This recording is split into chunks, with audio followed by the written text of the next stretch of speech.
صلی اللہ تعالیٰ علیہ وآلہ وصحبہ وسلم پیش کرنے کے بعد آج کی اس بابرکت وقار اور نور تقریب سعید میں جو عزت مآب چودھری سکندر حیات کا موقع مرحوم کے ایصال ثواب کے لیے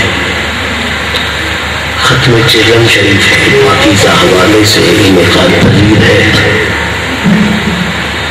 یہ فقیر، یہ گناہگار وقت اور موقع کی مناسبت سے چند معروضات عرض کرنے سے پہلے اس دعا میں آپ تمام احباب کو شریک کرنے کا شرف حاصل کرتا ہے کہ رب کریم اپنے محبوب کریم صلی اللہ علیہ وسلم کی شان کریمی کا صدقہ ہم سب کی حاضری کو شرف قبولیت عطا فرمائے اور تمام اہل خاندان کی خدمت میں تعزیت پیش کرنے کے ساتھ ساتھ اس التجا میں بھی آپ احباب کو شریک کرنے کا شرف حاصل کروں گا کہ انسان ہونے کے ناطے مجھ سے، آپ سے اگر کسی قسم کا کوئی نقص، کوئی عیب، کوئی کمی، کوئی کمزوری ہمارے اس فعل کے انجام دینے میں رہ جائے تو میرا مالک اپنے محبوب پاک صلی اللہ علیہ وسلم کی شان بے عیبی کا صدقہ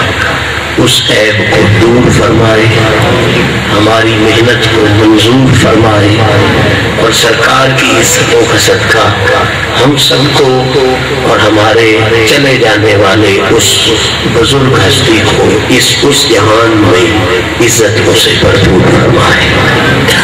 صاحبان ذی وقار، لمبی چوڑی گفتگو کا نہ وقت ہے نہ مناسبت۔ اس خوبصورت نشست کا ہم اگر انالیسس کریں، تجزیہ کریں تو یہ آج کی ہماری نشست جو ختم چہلم شریف کے حوالے سے انعقاد پذیر ہے، اس کے بنیادی طور پر دو حصے بنتے ہیں۔ میں بہت سادگی کے ساتھ آپ کی خدمت میں یہ گزارش عرض کروں گا کہ ایک حصہ آج کی محفل کا حیات ہے اور ایک حصہ آج کی محفل کا موت ہے۔ موت اس طرح کہ یہ اس لیے سجائی گئی ہے، اس کے لیے سجائی گئی ہے جس نے موت کی چادر اوڑھ لی ہے، اور حیات اس طرح کہ یہ ان لوگوں نے مل کر سجائی ہے جنہیں ابھی تک حالت حیات نصیب ہے، جن کی سانس کی ڈوری چل رہی ہے، جو سانس لے رہے ہیں، سانس آ رہا ہے، سانس جا رہا ہے۔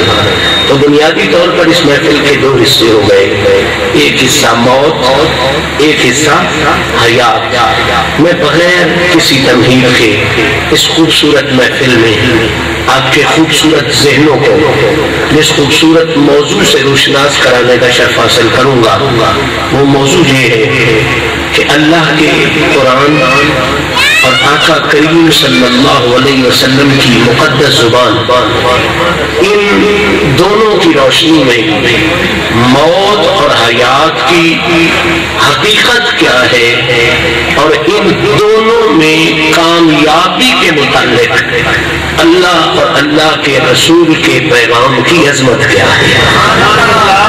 اور سادہ کر دیتا ہوں، آسان کر دیتا ہوں، آج کی ہماری گفتگو اس حوالے سے ہوگی کہ زندگی اور موت یہی دو بڑی حقیقتیں ہیں، ان دونوں کی اصلیت از روئے قرآن کیا ہے اور ان دونوں میں کامیابی کے متعلق خدا اور خدا کے رسول کا پیغام کیا ہے۔ بغیر کسی لمبی چوڑی تمہید کے میری گفتگو شروع ہو گئی۔ ہم نے دیکھنا یہ ہے کہ یہ موت کیا ہے، حیات کیا ہے۔ اب میں اگر اپنی مرضی سے بات کروں تو میری بات تو رد ہو سکتی ہے، آپ بات کرو رد ہو سکتی ہے، کسی سائنسدان کا جملہ پیش کروں رد ہو سکتا ہے۔ سائنس کی تو بنیاد ہی یہی ہوتی ہے کہ آنے والی تحقیق میں اس میں رد ہو جانا ہوتا ہے۔ کسی اور بولنے، سننے، سمجھنے والے کی بات کروں رد ہو سکتی ہے۔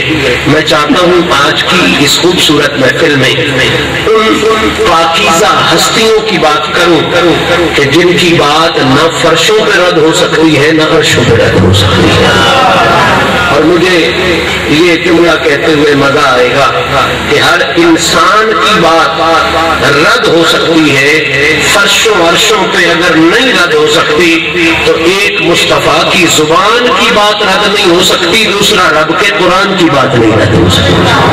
تو آئیے قرآن کی روشنی میں اس بات کو سمجھتے ہیں کہ موت کیا ہے اور حیاتی کیا ہے، ان دونوں کی حقیقت کیا ہے، اور اس حقیقت کے حوالے سے پھر یہ بات بھی قرآن و حدیث سے ہی سمجھتے ہیں کہ موت اور حیاتی ان دونوں میں کامیابی کے متعلق اللہ اور اللہ کے رسول نے کیا پیغام عطا فرمایا ہے۔ آئیے پہلی آیت آپ کی خدمت میں عرض کرنے کا شرف حاصل کرتا ہوں، جس آیت میں موت اور حیات کی حقیقت کو بیان فرمایا گیا۔ اگر کوئی عربی زبان سے تعلق شغف رکھنے والے لوگ تشریف فرما ہیں تو میں ابتدا میں جملہ عرض کر دوں گا۔ عربی زبان میں جہاں بے، لام اور وا، کتنی چیزوں میں؟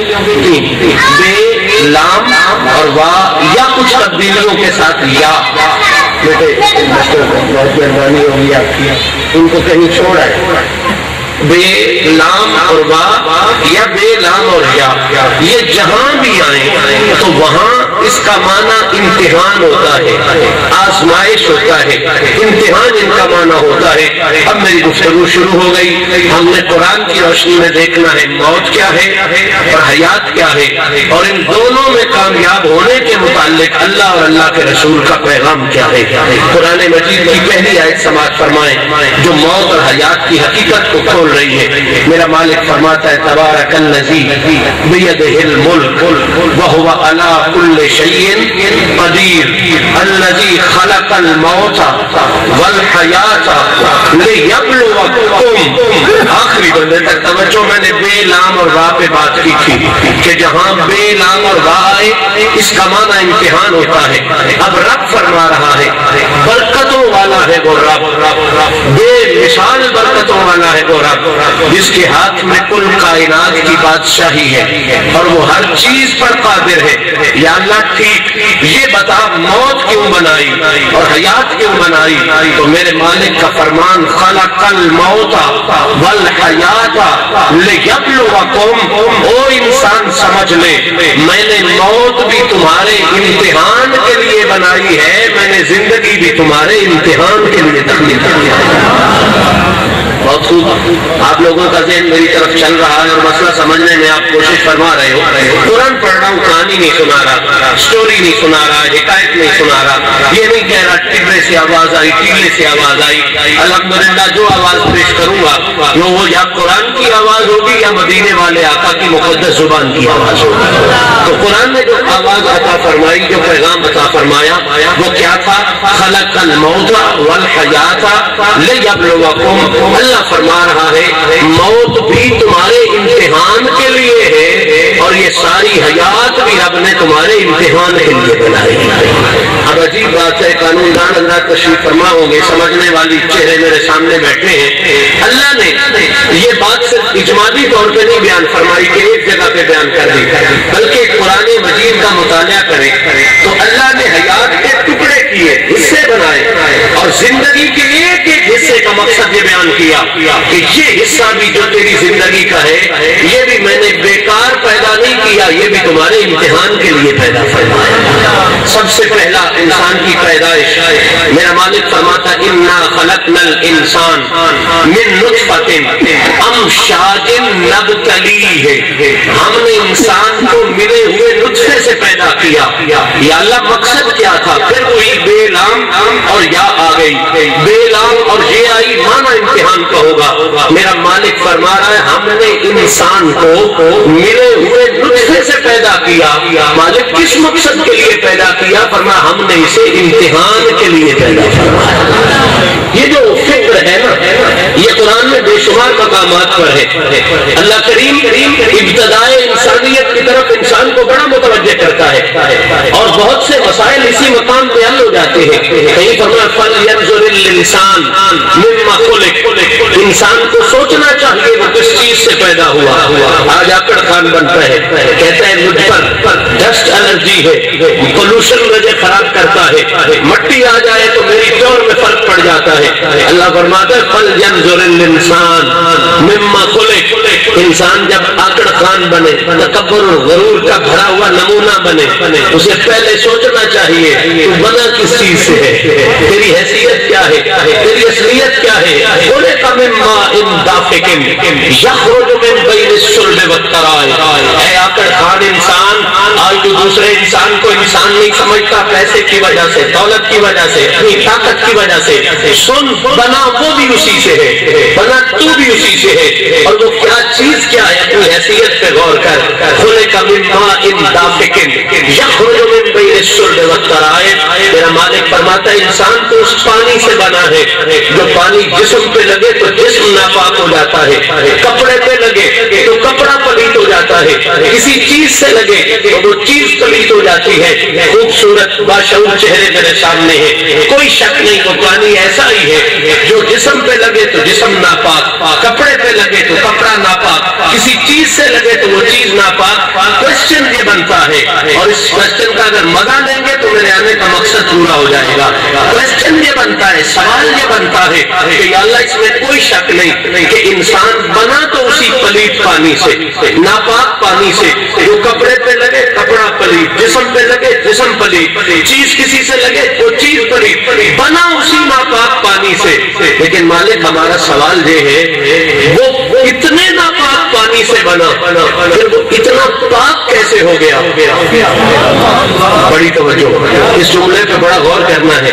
بنا اسی ناپاک پانی سے، سیدھی بات ہے، قرآن حقیقت سے دور نہیں لے جاتا، قرآن یہ حقیقت بیان کرتا ہے، بنا اسی ناپاک پانی سے، لیکن مالک یہ اتنا پاک پھر کیسے ہو گیا کہ خود تو پاک ہوا ہی ہے، جس گلی سے گزر جاتا ہے وہ گلی بھی پاک ہو جاتی ہے، جس شہر سے گزرتا ہے وہ شہر پاک ہو جاتا ہے، جہاں ڈیرا لگا لیتا ہے وہ ڈیرا پاک ہو جاتا ہے۔